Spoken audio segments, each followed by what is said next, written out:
الجيش الليبي يكشف حقيقة الغيلان التي انتشرت مؤخرا على مواقع التواصل الاجتماعي وأخذت بعدا كبيرا، فشاهد معنا.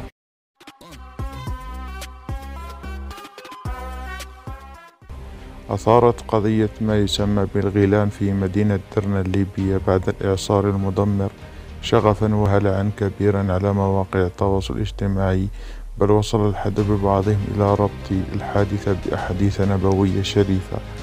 وبعد انتشار الفيديوهات باشرت المصالح الليبية التحقيقات للتحري عن القضية، وعلى حسب مسؤول في المكتب الإعلامي لدى اللواء عقيلة صابر إلى توقيف شابين كان وراء استخدام دمى على شكل غيلان.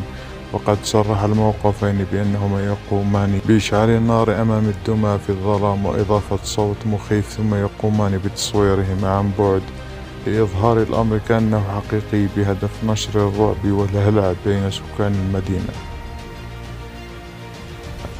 ما رأيك في الأمر؟ إن أعجبك الفيديو لا تنسى الإعجاب والاشتراك في القناة.